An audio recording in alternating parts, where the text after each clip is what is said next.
Okay, this first program is going to be termed or called Body Weight Circuit 1.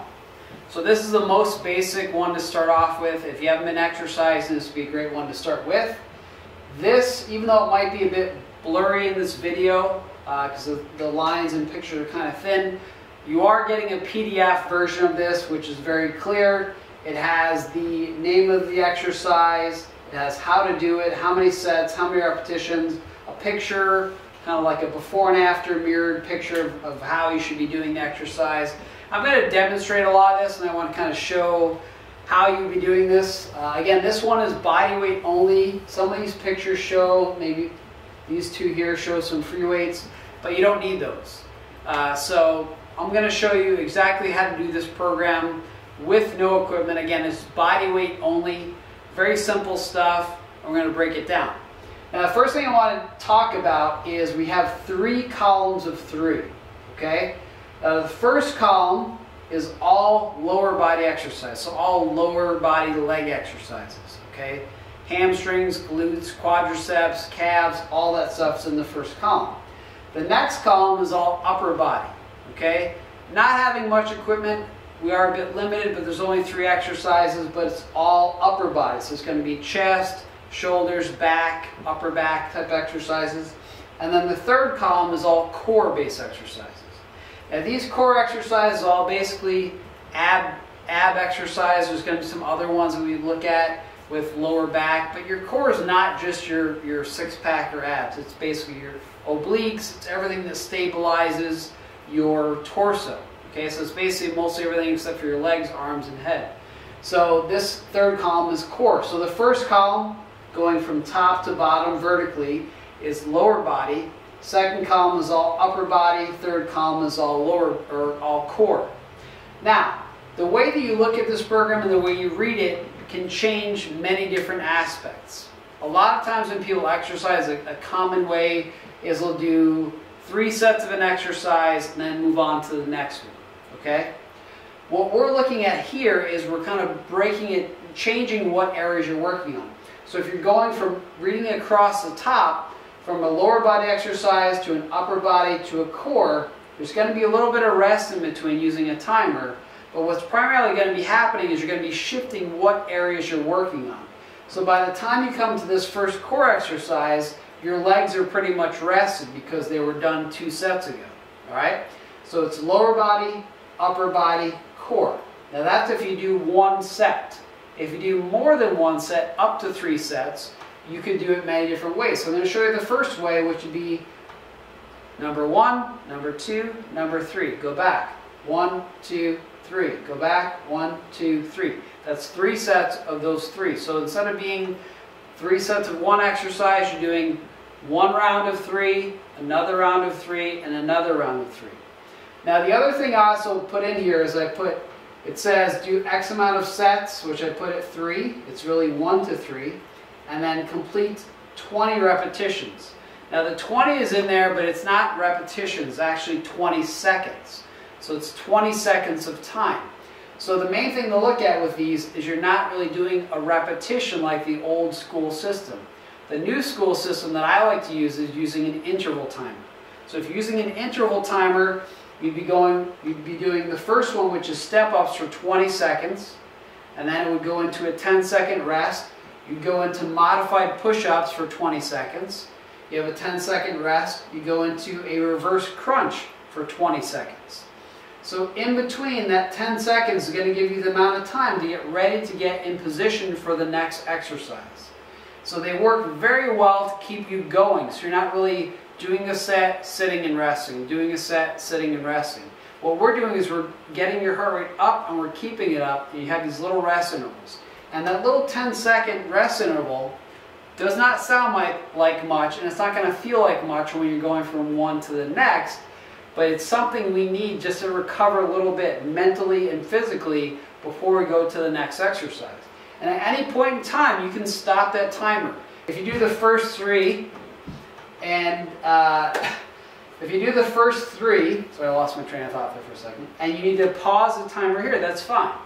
Over time, you might pause any time during the workout. But the main thing to look at is if you do The first 3, if you're just starting off, I'd recommend you do this. Do 1, 2, 3 across the top, 4, 5, 6, 7, 8, 9. That's it. So you do 1 set of 9 exercises.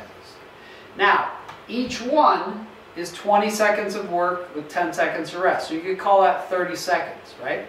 So if you did the top 3, it's 1.5 minutes, right? So this entire workout is very quick. If you only did 1 set, it's going to elevate your heart rate. It's going to be doing cardio resistance at the same time because you're keeping your heart rate up. So that would be the initial way I would start this program. If you're just starting off, I would go 1, 2, 3, right down through 9, just do 1 set. Do that for the first week, okay? Typically you want to do 2 workouts, maybe 3 workouts in a week, but have a day of rest in between. Okay, so it could be you could do Monday, Wednesday, Friday, or Tuesday, Thursday, Saturday. If you did 3 days, if you do 2 days, just split it up. But the main thing is, in your first week, don't go crazy. Just do this, right? So you've already warmed up. You do 1 set of each thing. You're good. It's a quick workout. They do the stretching at the end, which is a later module. But this is real simple and laid out very effectively. Now, the second way, or your second week, is you do 3 across and then come back. Do those same 3. And then after you completed 2 sets of those 3, then you shift down a level. Okay?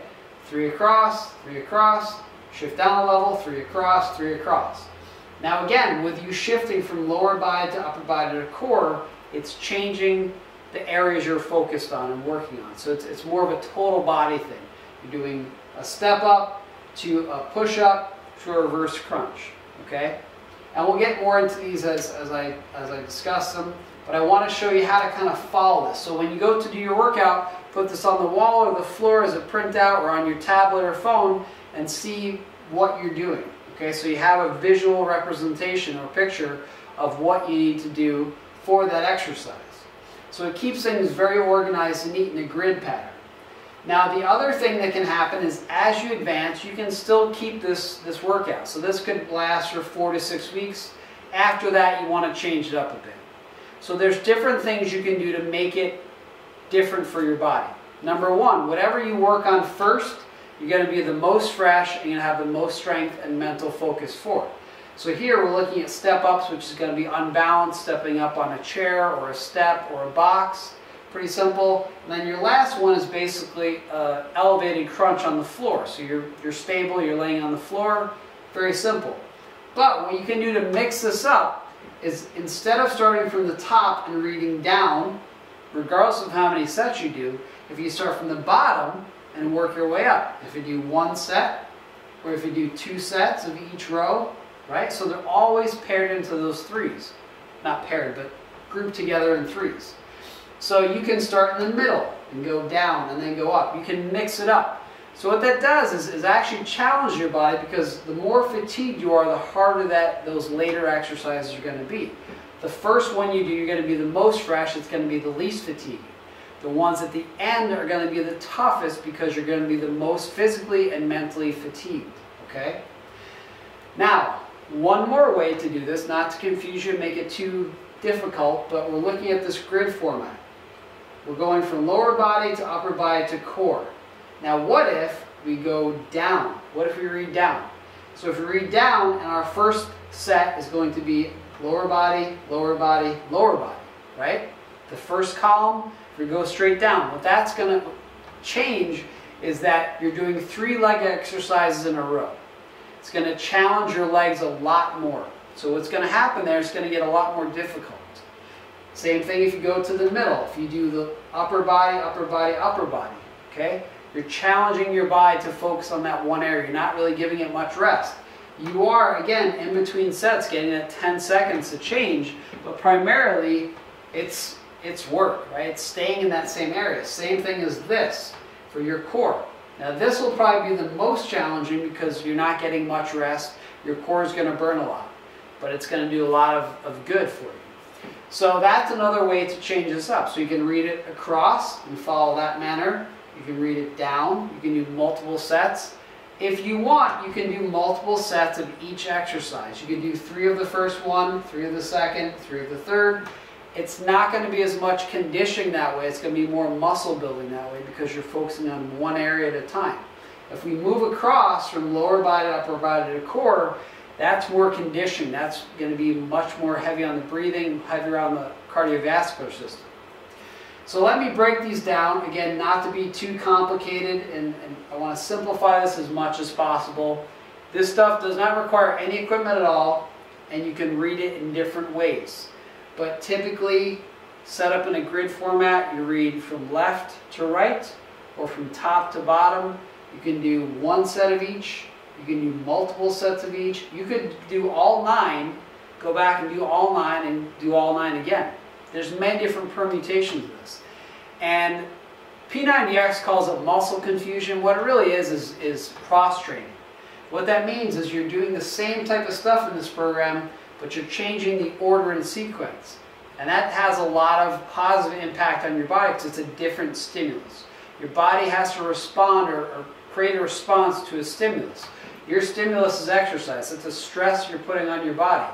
If you mix that up and change which ones you're doing in what order, that changes the impact on your body. So you technically could use a program like this and read it in different directions, and it would feel like a totally different workout. And that's what your body really looks for, is a challenge. It's a spark for your body to change. So when you change the direction in which you do it, especially in this grid format, it has a lot more impact on your body. Alright, so now that I've kind of covered that, I want to go through the exercises and kind of describe them. I'm not going to be able to demonstrate them all here because of the camera angle and things, but I'll explain them as much as possible. Alright, so our first one, the upper corner, if these were numbered 1, 2, 3, 4, 5, 6, 7, 8, 9, exercise number 1 is step-ups. Okay, it seems like it's really simple, but it's not. The height of the box or the step or chair can vary. So that's one way to challenge yourself. Again, you don't need to be holding dumbbells like they are in the picture, but the main thing to look at with a step-up is you're actually pushing down with your heel and you're forcing your whole body up with one leg. So it's basically lifting your body with one leg. Your foot on the floor should not be jumping up. You shouldn't be jumping up and swinging your body. You should be pushing that heel down onto that step and forcing your body up. Okay? Now this one, you can alter which foot is up on top. So do one set on your left, one on your right, vice versa. Alternate. Or you can do it full set having your right foot on the box, full set having your left foot on the box. That's an option for that. But the main thing is it's strengthening your lower legs, your quads, hamstrings, glutes, calves are going to work, also core for balance. Okay, the second one in the middle is a modified push-up. There's a lot of people call them sissy push-ups or girl push-ups. Most people, especially men, cannot do push-ups the right way. So it's not a girl push-up, it's not a sissy. It's a modified push-up, meaning it's from your knees. Now when you do a push-up, there's many different types of push-ups. There's probably over 100 types of push-ups that you could do. So this is basically just a medium grip. So your hands are about shoulder width apart. You can do a wide grip, you can do a close grip, you can alter what position you're in. There's lots of different types of things. But the main thing with this type of push-up is you want to keep your spine straight. Most people when they do a push-up, they drop their head, they get their spine all contorted. You want to keep that nice and neutral. Okay, so pivoting from your knees. Your knee is a fulcrum point. Okay. The reason I like people to start with this is because most people cannot do a full push-up from their toes. They're not strong enough in their core especially, and their back shifts and their head moves out of position. So a modified push-up from the knees is very effective in training those proper muscles. Alright, number 3 is a reverse crunch. Okay, if you want to look at like the lower portion of your abs, you're looking at a reverse crunch. You're tucking and you're pulling your hips up from that lower section of your abs. So your six-pack is basically one long muscle that's segmented. So it's actually not 6 muscles, it's one, but the bottom segment is kind of the one that's pulling in this one a bit more, even though they're all working together. Okay, the next one, which will be exercise number 4 in this sequence, is a lunge, a stationary lunge, but this is a split lunge, okay? So you're going to be in this kind of position, you can probably see some of me here, and your knee in the back is coming down toward the floor, it's not hitting the floor, okay? It's coming down to where it's parallel to the floor, and both knees are going to about 90 degrees at the knee and also at the hip, okay? So what we want to look at with this could be one side, you could do like the first one, you do one set on one side, the next set on the other. So it could be two sets, or you could alternate. So if you're alternating, you could step forward into a lunge, step back, step forward into a lunge, step back, or you could step back into a lunge, step up, step back into a lunge and step up. Again, not letting your knee touch and not leaning with your upper body, keeping it nice and straight, okay? Very good for your quads, hamstrings, glutes, balance, and core. Okay, the fifth exercise right in the center box, is going to be a bench dip. You can use a chair, you can use a table, anything like that. In this picture, they have straight legs. You could also do it with your knees bent. There's modifications where you have your feet up. If you're more advanced, you can put them up on something a little more difficult. The other thing to look at is if you have any wrist issues, instead of putting your hands on the back of a chair or a table or bench, if you put them on the sides, it actually takes a little bit of stress out of your wrists, okay? But on this one, just like in the picture, you only want to bring your elbows to about 90 degrees. You don't want to go down below that point, okay? That's enough, and then push up from there. So this is a great one for your shoulders, a bit in the chest, and triceps as well. Okay, number 6. Right here is going to be a scissor kick crunch, or a bike pedaling crunch sometimes they're called. So it's opposite elbow to knee, left to right. A key on most crunches is people love to pull on their neck, which is what you don't want to do. You don't want to be yanking on your neck. So if anything, you want to just be touching your ears, okay? So on this one, instead of pulling on the back of your head and kind of wrenching your neck, you want to be turning left to right. So just touch your ears, and that kind of gives you enough stability and guidance on where your body is in time and space. So this one, it's opposite elbow to knee, exhale across, inhale, exhale across as you come up and across. So you're alternating opposite left to right, okay? Now, number 7 is a body weight squat. Okay, squats are a foundational movement, one of the most important things you can do to help strengthen your entire body. Now in this squat, they're showing a full squat, so they're going down below parallel or 90 degrees. You don't have to go that low. If you have any knee issues, that might give you some issue.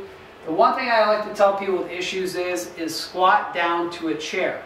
Okay, have a regular chair, come down, don't sit on the chair, just touch it and then come back up.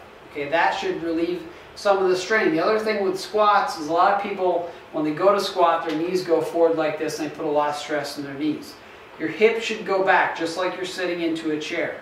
That is a much better way to teach it, and it's much better to get the proper form and technique. Okay, number 8 is going to be a reverse fly or reverse deltoid raise. All right, so this one is basically just pinching your shoulder blades. In this picture, she's holding weights and she's sitting on the edge of a chair or bench. You don't need to do that. You can easily just bend over like this and then pull your arms out to the side and pinch your shoulder blades in the back. So what this exercise is really important for is helping to correct your posture and strengthen the muscles to keep your shoulder blades back. Again, you don't need to use any weight with this. Just the weight of your arms, especially if you're just starting off, should be plenty. All right, but that's really important for helping with posture in your upper back and correction. Okay, now number 9, the last one, is a raised leg crunch. Okay, same thing like I said before, do not pull on your neck. Don't interlace your fingers, don't even touch the back of your head. Touch your ears with your fingertips, all right? If you're touching your ears, you're not going to be able to yank your head up, okay? The main thing on these is you want to shorten the distance between your chest and your, basically the bottom, like let's say your belt line, okay? You want to shorten that distance. That's what a crunch really is. It's not about how far you come up. It's not a sit-up, right? Sit-ups actually do less for your core than most other things. A sit-up where you would come up the old gym class and you had to touch your elbows to your knees. A lot of that was momentum. The first part was a crunch, rolling up, that's a full sit-up. We're not doing that in this. So what we're doing is we're focusing on shortening that distance between the bottom of your chest and basically your belt line. So that's what this crunch is. Now, especially on these, you want to make sure you're exhaling. Exhale on the way up. Exert force, exhale up, inhale back. So your repetitions have to go with your breathing. You can't just go real fast and not breathe. Because as you're breathing, your six-pack is actually one of the muscles that's kind of contracting and forcing the air out. So if you're inhaling as you're coming up, it's going to be somewhat impossible because you're compressing the space in your lungs. So you're going opposite. So with these exercises, especially the last one, you want to be exhale up, inhale back. Exhale up, inhale back, and making sure you're not pulling on your head and neck. Just touch those ears with your fingertips. Don't yank on your head and pull. I mean, I've seen so many people over the years just yanking on their head, and they're not doing hardly anything to really help their core. All right, so again, just to reiterate how this works, it's 9 exercises. It's a total body weight circuit. There's no equipment. The step in the beginning, that could be a step on your stairwell, could be a box, could be a chair, could be anything. And this one with the deltoids, you don't need to have dumbbells for this. Real simple stuff. So again, you could go across or you could go down. You could do 1 set up to 3 sets. Depends on what level you're at and what impact you want to have. Now the other thing I want to mention is with the time, when it's 20 seconds of work, you could go faster or you can go slower. Okay? It doesn't matter how many you did in that 20 seconds. It just matters that you work through that 20 seconds. As you get more and more advanced, you're probably going to do more repetitions in that 20 seconds and or start increasing the amount of resistance. So when you get to like dumbbells and resistance bands, that's where if you did something and after 20 seconds you don't feel like you did much, that's where you're going to increase the amount of weight. So again, on this program, there's no weights involved. And the other programs where there are going to be resistance and weight training, there are going to be things involved, but there's not going to be specifics to you. That's going to depend on your level and how you're advancing over time. So this, again, is a great starting point for conditioning and cross-training because it's total body. And it's not real simple. It looks simple, but as you get into it, it can be a bit more challenging, right? Especially working on your form and technique. So this is really a great foundation to develop your form and technique.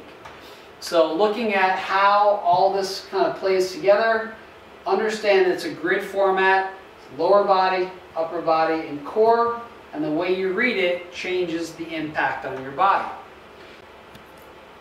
Okay, there's one more thing with this first body weight circuit, is there are 2 additional pages in the PDF, and these are tracking grids. So this is where you can write in your dates, how many repetitions or how many sets you did, and basically what it is 15 columns. So if you're to do this workout twice a week or 3 times a week, this is going to give you the number of columns so you can write in your date, how many sets you did. So you should see a natural progression across. So maybe in the beginning, if you're just starting off, you're only doing 1 set and working this way, you're doing 2 to 3 sets. You really shouldn't be doing more than 3 sets. At that point, you're moving on to the next program. But these 2 tracking grids, there's one here and there's one below it, which has, the first one has 6 on it, the other one has 3. All right, so they are basically the tracking grids that go along with the program. So this file will have 3 PDFs on it. Obviously the second and third you'd want to print out so you can actually write in, because these are not like an Excel sheet where you can manually enter them. So this will go along with the PDFs. Okay, so that's the end of number 9 of the 9 exercise body weight circuit. The next one will be a 12 exercise circuit, which is going to be a little more detailed, some of the similar stuff, but a little bit more advanced from there.